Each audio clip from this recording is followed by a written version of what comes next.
एक तो ये समझ में नहीं आया कि आपने गुरुजी का नेत्र क्यों फोड़ दिया।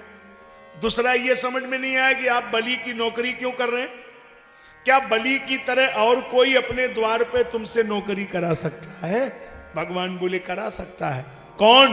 बोले जो ये कहेगा कि धन मेरा है, संपत्ति मेरी है, तो वो लाख ताले लगा दे, हम उसकी रहने नहीं देंगे। और जो कहेगा कि प्रभु ये सब तेरा है, तो फिर हम बैकुंठ छोड़कर उसके द्वार पर नौकर बन के रखाएंगे। ये तुम्हारी कोई जिम्मेदारी नहीं, हमें सौंप दिया तो हम खाएंगे ना। तो गुरु जी का नेत्र क्यों फोड़ दिया? बोले नेत्र होते हैं दो, ज्ञान विराग नयन उर्गारी। ज्ञान का नेत्र जानने के लिए, वैराग्य का नेत्र समर्पण के लिए। तो इतने बड़े पंडाल में गुरु शुक्राचार्य ने ज्ञान नेत्र से पहचाना कि ये भगवान है, तो ये तो ठीक किया। लेकिन भगवान है पहचान लिया तो अपने चेले को बुलाना चाहिए कि बेटा इनके चरणों में लेटो, सब कुछ चढ़ा दो, हाथ जोड़ो, क्षमा मांगो, इसी में कल्याण होगा।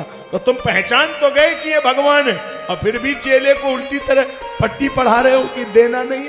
अरे जिनका दर्शन हो गया, ज्ञान हो गया, फिर उनके चरणों में समर्पण नहीं हुआ, तो जिस ज्ञान से परमात्मा की पहचान हो फिर उनके चरणों में समर्पण ना हो, तो ऐसे ज्ञान के नेत्र को फोड़ देना ही ठीक है। उस ज्ञान की जरूरत क्या है? तो भगवान की पहचान हो गई, फिर उनके चरणों में समर्पण नहीं हुआ। इसलिए बुद्धि के साथ में कुछ शब्द बोले गए। अगर आपने पढ़ा है हिंदी व्याकरण में, बुद्धि जहां लिखा गया वहां क्या क्या लिखा गया? बुद्धि, अल्प बुद्धि, मंद बुद्धि, दुर्बुद्धि, सद्बुद्धि, और एक शब्द आया कुशाग्र बुद्धि।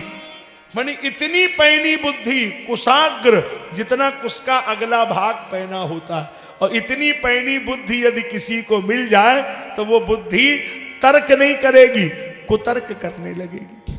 और हम याद बता दें, तर्क की कोई प्रतिष्ठा नहीं होती है।